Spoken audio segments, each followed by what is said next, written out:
നമ്മൾ യഥാർത്ഥ ജീവിതം തുടങ്ങുന്നത് എപ്പോഴാണ്? നമ്മൾ വിചാരിക്കും 40 വയസ്സ് കഴിഞ്ഞാൽ നമുക്ക് പൈസ എല്ലാം ഉണ്ടാക്കി കഴിഞ്ഞാൽ അങ്ങനെ നമ്മൾ അല്ലേ 40 വയസ്സ് വരെ പണിയെടുക്കുക, പിന്നെ സ്ഥലം മേടിക്കുക, പിന്നെ ടെസ്റ്റിംഗ് ജീവിതം ഒക്കെയാണ്. പക്ഷേ നമ്മൾ യഥാർത്ഥ ജീവിതം തുടങ്ങുന്നത് നമ്മൾ മരിച്ചതിന് ശേഷമാണ്. അല്ലാതെ ഇതൊരു ജീവിതമല്ല.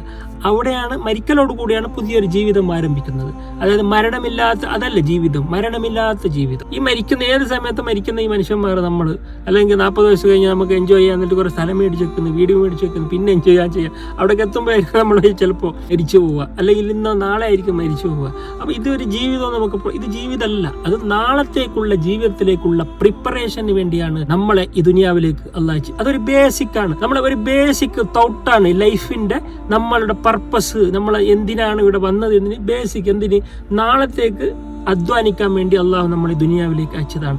അതാരും എന്ത് ചെയ്യുന്നില്ല, ആ ഒരു മൈൻ ഉദ്ദേശം മറന്നിട്ട് ഇവിടെ നമ്മൾ 100 വർഷം 200 വർഷം ഇതാണ് ജീവിതം എന്ന് ഇങ്ങനെ തോന്നിയിട്ട് ഇവിടെ എന്താക്കുന്നത് എല്ലാം വെട്ടിപ്പിടിക്കാനും മറ്റേ പൈസ കള്ളത്തരം ചെയ്തിട്ടും ബോസിനെ വെട്ടിച്ചിട്ട് പൈസ കുറേ ഉണ്ടാക്കിയിട്ട് ഇവിടെ ജീവിക്കാൻ നോക്കുമ്പോൾ പെട്ടെന്നായിരിക്കും മരിച്ചു പോകുന്നത്. അങ്ങനെ കള്ളത്തരം ചെയ്ത പൈസ അവന് രോഗം വന്നിട്ട്, മക്കൾക്ക് അസുഖം വന്നിട്ട്, ആക്സിഡന്റ് പറ്റിയിട്ടും അനുഭവിക്കാൻ കഴിയാതെ ഈ ദുനിയാവിന്ന് വിട്ടുപോകുമ്പോൾ അവസാനം അവിടേക്ക് ഒന്നും പ്രിപ്പയർ ചെയ്യാതെ പോകുന്ന മനുഷ്യനെ കുറിച്ച് നമ്മൾ വിഡ്ഢി എന്നല്ലേ പറയൂ.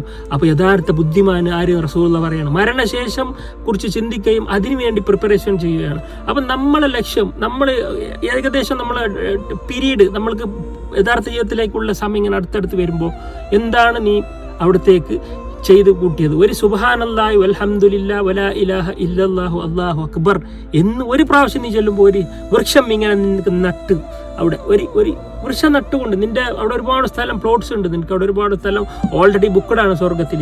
ഇനി അവിടത്തേക്ക് നീ ഇവിടെ കൃഷി സ്ഥലം, അതാണ് ആഖിറത്തിലേക്കുള്ള കൃഷി സ്ഥലമാണ് ദുനിയാവ് എന്ന് പറയുന്നത്. ഇവിടെ ഒരു വിത്ത് ഇവിടെ വിറ്റാൽ അത് കൊടിക്കുന്നത് നിനക്ക് അള്ളാഹു അവിടെ വെച്ച് ഒരുക്കി വെച്ച വലിയ ഒരു സ്ഥലത്ത് അവിടെ ഒരു കൃഷി, അവിടെ നിനക്ക് വിത്ത് ഇവിടെ ഇടാണെങ്കിൽ ഒരു സുബ്ഹാനല്ലാഹി അൽഹംദുലില്ലാഹി 1 ചൊല്ലിയാൽ ഒരു വൃക്ഷം, 100 ചൊല്ലിയാൽ 100 വൃക്ഷം അവിടെ നട്ട്. അങ്ങനെ നീ എന്തൊക്കെ സൽക്കർമ്മങ്ങൾ ഇവിടെ ചെയ്യുന്നുണ്ടോ അതിനെല്ലാം അവിടെ നിനക്ക് കിട്ടും. അപ്പൊ അതാണ് അള്ളാഹുവിനെ കാണണം, അതാണ് യഥാർത്ഥം നമ്മളുടെ സ്വർഗത്തിലേക്ക് പോകണം നമ്മൾ ആഗ്രഹിക്കുന്നതിനേക്കാൾ ഉപരി നമ്മൾ ആഗ്രഹിക്കേണ്ട എൻ്റെ റബ്ബിനെ കാണണം, അള്ളാഹുവിനെ കാണണം എന്നൊരു ഉദ്ദേശത്തോടെ ആയിരിക്കണം നമുക്ക് സ്വർഗം. കാരണം നമുക്ക് ഇത്ര അനുഗ്രഹം തന്ന, നമ്മ എല്ലാ പ്രാർത്ഥനകളും അള്ളാഹു സ്വീകരിക്കുന്ന, ഒരുപാട് അനുഗ്രഹം തന്ന സർവ്വശക്തനായ ഏത് ആകാശഭൂമികളെ സൃഷ്ടിച്ച് പരിപാലിക്കുന്ന വല്യനാഥന്, പക്ഷെ അത്രയും വില തിരക്കുള്ള, അത്ര മാലിക്കുൽ മുലൂക്കായ അള്ളാഹു, അത്രയും തിരക്ക് ഉറക്കമില്ലാത്ത അള്ളാഹു നമ്മളൊന്ന് വിളിക്കുമ്പോൾ നമ്മളെ വിളി കേൾക്കുന്ന അത്രയും കാരുണ്യവാനായ എൻ്റെ റബ്ബിനെ എനിക്ക് കാണണം, അതിന് ഞാൻ മരിക്കണം എന്ന് നമ്മൾ ചിന്തിക്കുമ്പോൾ മരണത്തെ നമ്മൾ പേടിക്കേണ്ടതുണ്ടോ? സന്തോഷത്തോടെയല്ലേ നമ്മൾ സ്വീകരിക്കേണ്ടേ? പിന്നെ എന്തിനാണ് മരണത്തെ ഭയക്കേണ്ടത്? നല്ല പ്രതീക്ഷയോടെ അള്ളാഹ് പറഞ്ഞതുപോലെ ജീവിച്ച ഒരാൾക്കും മരണത്തെക്കുറിച്ച് ഒരു പേടിയും വേണ്ട. കാരണം നിങ്ങളെ കാത്തിരിക്കുന്നത് യഥാർത്ഥ ജീവിതം. അവിടെ എന്തൊക്കെയോ ഹൂറുല്യങ്ങളുണ്ട്, അവിടെ വീടുണ്ട്, അവിടെ സുഖമുണ്ട്, അവിടെ കള്ളുണ്ട്, അതൊന്നല്ല നമ്മളെ ടാർഗറ്റ്. എൻ്റെ റബ്ബിനെ കാണണം, അതിനുവേണ്ടി എനിക്ക് സ്വർഗം കിട്ടണം എന്ന് ആഗ്രഹിക്കുമ്പോൾ എന്തല്ലേ മരണത്തെ പോലും നമ്മൾ സ്വാഗതം ചെയ്തു പോകും, നമ്മൾ ആഗ്രഹിച്ചു പോകും. അപ്പോൾ അതിനുള്ള പ്രിപ്പറേഷൻ ഇനിയെങ്കിലും നമ്മൾ ചെയ്യുക. ഇനി റമദാനാണ് വരുന്നത്, നന്നാവാനുള്ള അവസരങ്ങളാണ് ഇനി ഒരുപാടുള്ള. അള്ളാഹു നമുക്ക് എല്ലാവർക്കും ആ റമദാൻ എത്തിച്ചു തരട്ടെ. അത് കിട്ടിയാൽ നമ്മളെ പോലെ ഭാഗ്യം ചെയ്തവരായിരിക്കാനില്ല. അതിൻ്റെ പടിവാതിലാണ് ഷാബാന്. ഈ മാസം ഒരുപാട് നോമ്പ്, സുന്നത്ത് നോമ്പ് നോക്കേണ്ട മാസമാണ്. അതുപോലെ തന്നെ റമദാന് തൊട്ടുള്ള മാസം ശ്രദ്ധയില്ലാതെ വെക്കുന്ന ഈ മാസമാണെന്ന് റസൂൽ പറഞ്ഞതുകൊണ്ട് ഇൻഷാ അല്ലാഹ് ഈ മാസം ഒരുപാട് നമ്മൾ ദിക്റുകൾ ചൊല്ലണം. സുബ്ഹാനല്ലാഹി വൽഹംദുലില്ലാഹി വലാ ഇലാഹ ഇല്ലല്ലാഹു അല്ലാഹു അക്ബർ എന്ന ഏറ്റവും ശ്രേഷ്ഠമായ ഒരു ദിക്റുണ്ട്. അതിന് ജീവിതത്തിൽ 100 പ്രാവശ്യം ദിവസം ഞാൻ പതിവ് ഈ ഒരു വീഡിയോ കണ്ടതോടുകൂടി ഈ ഒരു ദിക്റ് ഇൻഷാ അല്ലാഹ് മരണം വരെ ഞാനത് വിടില്ല. 100 ചെല്ലാതെ ഞാൻ വിടില്ല. എല്ലാ ദിവസവും 100 ചെല്ലുക. അപ്പം നിങ്ങൾക്ക് അവിടെ സ്വർഗത്തിൽ എത്ര വൃക്ഷങ്ങൾ റെഡിയാവും, എത്ര സ്ഥലം റെഡിയാവും. ആരും ബേജാറാവണ്ട. ദുനിയാവിൽ ഞാനൊന്നും ഉണ്ടാക്കിയിട്ടില്ല. ഒരുപാട് ആൾക്കാർ എൻ്റെ ഹോട്ടലിലേക്ക് വരുന്നു, എന്തെല്ലാം കഴിച്ചു പോകുന്നു, ഫാമിലി ഉണ്ട്, എത്ര സാലറി, ഹോട്ടലിൽ പണിക്കാർ, നിങ്ങളൊന്നും ബേജാറാവണ്ട. സൂപ്പർ മാർക്കറ്റിൽ നിങ്ങളൊന്നും ഉണ്ടാക്കിയിട്ടില്ല, ബേജാറാവണ്ട. നിങ്ങൾ അതിലേക്കുള്ള പ്രിപ്പറേഷനാണ്. അവർക്കൊക്കെ കൊടുത്തു കഴിഞ്ഞിട്ട് നീ ബേജാറാവണ്ട.